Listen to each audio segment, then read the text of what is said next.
young population, lots of energy, lots of desire to do things. The industry is waking up to the need of doing things, so it's exciting. There's a real momentum. Having the government driving this is also really important, and we have seen more support and more real initiative from the government to actually do something. We've been talking to the ruler's office, we've been talking to the AFC, and it's really nice to see the community actually having all the constituents coming together. That's super exciting. What is a little bit in the region, not necessarily in the country, but in the region, is a bit of a problem, so negative striking if you want, is that entrepreneurship is not really ingrained in people's DNA here. It's not like in the US where people just start doing a business and a tech business is something that would come to mind. So there's still a lot of work to be done to get people to move away from a traditional entrepreneurial thinking, which means you open up a shop or a restaurant or you run that sort of business, to building a tech company that is looking to scale and be a world leader. So that there's a bit of a gap here, and that translates into a bit of a talent, a shortage of talent sometimes. It's education, it's really talking to people, it's events like today where you really talk to the wider community, it's talking about the need for specific skill sets, it's working with the VCs and the angel investors, so it's a variety of different things, and we're getting there. I mean, we see the number of startups coming out of the region increasing, we see the quality of the startups increasing as well. Emerging markets in general have this bizarre mix of, on the one side, you see solutions that are built for the local market. So people very much seeing a problem and they're looking to build it. But on the other side, you also have the ones who see something that happens in the West and they build a Me Too. They build a copy that is not necessarily well thought through. It's not adapted to the local needs. So it's a bit unhealthy. And we see both here. But the good thing is we see the stuff that says, look, the area is different, the Gulf states are different, and whatever we build, even if it's inspired by something that we see in the US or in Europe, it has to be adapted to the local environment and also to the different regulatory frameworks. Challenge is definitely, the industry is, I think, a little bit naive about their state of innovation capability. A lot of banks think they're really good at doing innovation, but reality is they're not. And compared to some of the banks, the global players, probably even less prepared to do it properly.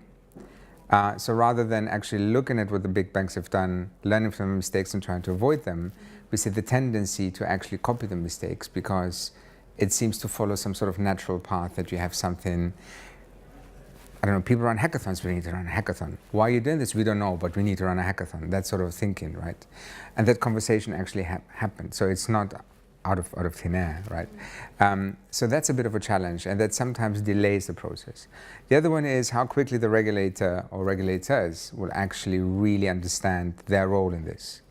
It's great to see initiatives where the regulatory kind of bodies are looking to find their role and looking to understand where do we need to regulate, where do we stay back and watch what develops, where do we step in to protect the consumers, but say like the FCA in the UK, where do we also have a remit to encourage competition, right? So that kind of identity or new identity of the regulators, that is happening, but at the moment it's still, I believe, a bit of a work in progress. It's encouraging, it's good to see what the DFC is doing here with the DFSA, right? But I don't think we're there yet. But this is, again, it's not unique to the region or to UAE. Pretty much every regulator globally is struggling with that. Some are a little bit better than others. But even if you look at the US, the regulatory landscape of the US is a nightmare, and they're nowhere near ready to really embrace what's happening. I don't believe that. Banks use regulation as an excuse not to do innovation. Oh, we haven't got the budget, 95% of our budget goes into meeting regulatory requirements. The regulators are actually usually not opposed to regulating new things.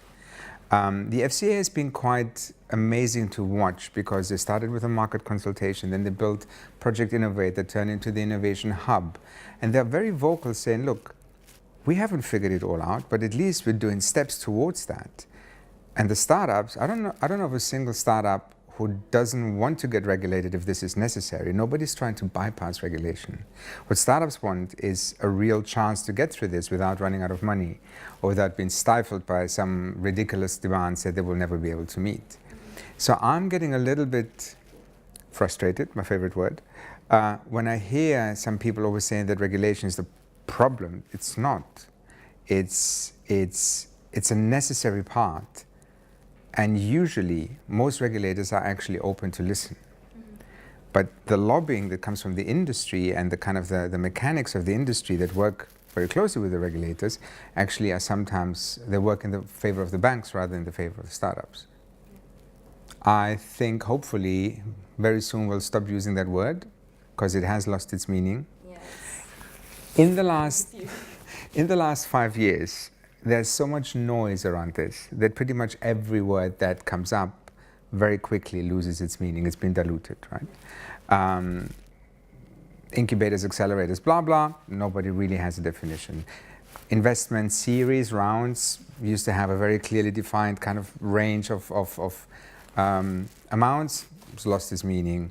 There was a team earlier today that was mentioned, somebody raised a seed round of 1.5 million. To me, that's not a seed round. So things become really, really vague, and it's frustrating. I think that the factors of what I would define innovation is a recognition that this is a continuous process that is looking to find new ways of maintaining a sustainable business model using technology, right? And that could be by engaging with academia, by engaging with early stage technology players, by working in collaboration with competitors, by working with market infrastructures. It's the whole ecosystem play. But the recognition in this has to be that failure is part of it. Experimentation is necessary. So me being on a rant about R&D is because people don't really understand some basic principles that should be part of an innovation process. Yeah.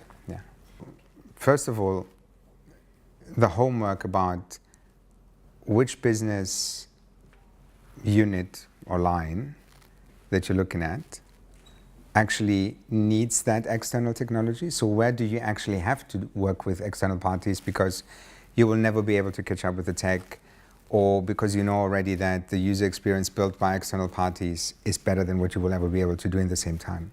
So first of all, asking yourself the question of where do I want to go, and on that journey, what can I do by working with startups, and where do I have to build my own thing? And at the moment, it's not, I have to build a portfolio. Some stuff will happen with startups, some stuff I'll do with other banks, some stuff I'll do myself. At the moment, it is always like a very binary conversation. It's either work with startups or I don't. I either do it myself or I don't. The best way is having a strategy, right? And having, as part of that strategy, this recognition that startups can add value. But startups as businesses, not as, oh, I've seen a couple of cool guys and I want to hire them so they can do this for me inside. Also respecting the entrepreneurs behind it, the businesses that they're building, because they want to sell to you as a bank, right? And they're keen to understand what they need to do so it makes it easy for you. These people are not naive. Well, some are, right? But increasingly, we see very mature grown-ups who run their first entrepreneurial endeavor, right? So, yeah, collaboration is a buzzword. Again, has a very vague meaning. I think the key thing here is, as a large incumbent, placing your bets, figuring out this is a direction where a startup will actually add value to me. I'm prepared to pay the price for it, just like I would pay a large technology vendor.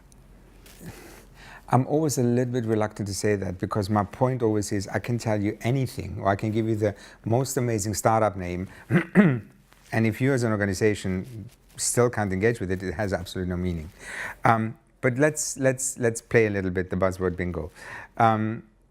Anything to do with machine learning and AI, of course, will make an impact, right? And I think right now we don't even fully grasp how advanced this can be, right? It's amazing to see what some of the leading edge tech is built that has no financial application yet. But I think we're entering a phase of technology evolution where we practically every day I do this, like somebody's reading the newspapers. Every day I'm swiping through my device, I see something new that kind of blows your mind, right? And you cannot comprehend anymore how quickly it happens, right? In the conference earlier, somebody mentioned the miners one, right? So when you actually do something, so it's not like somebody will actually make your journey seamless. Somebody will predict your expected behavior and will already preempt some of the actions and suggest options, right?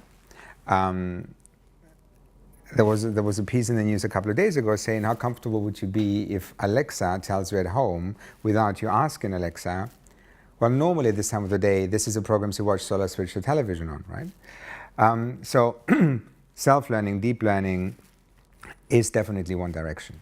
Then there's all these conversations around immersive experience where you can create virtual environments to satisfy certain kind of experiential needs with VR, et cetera, is clearly interesting. And now, I presume you're leading me towards using the B word. Blockchain has still a lot of interesting applications that haven't been explored, but the technology is still quite immature.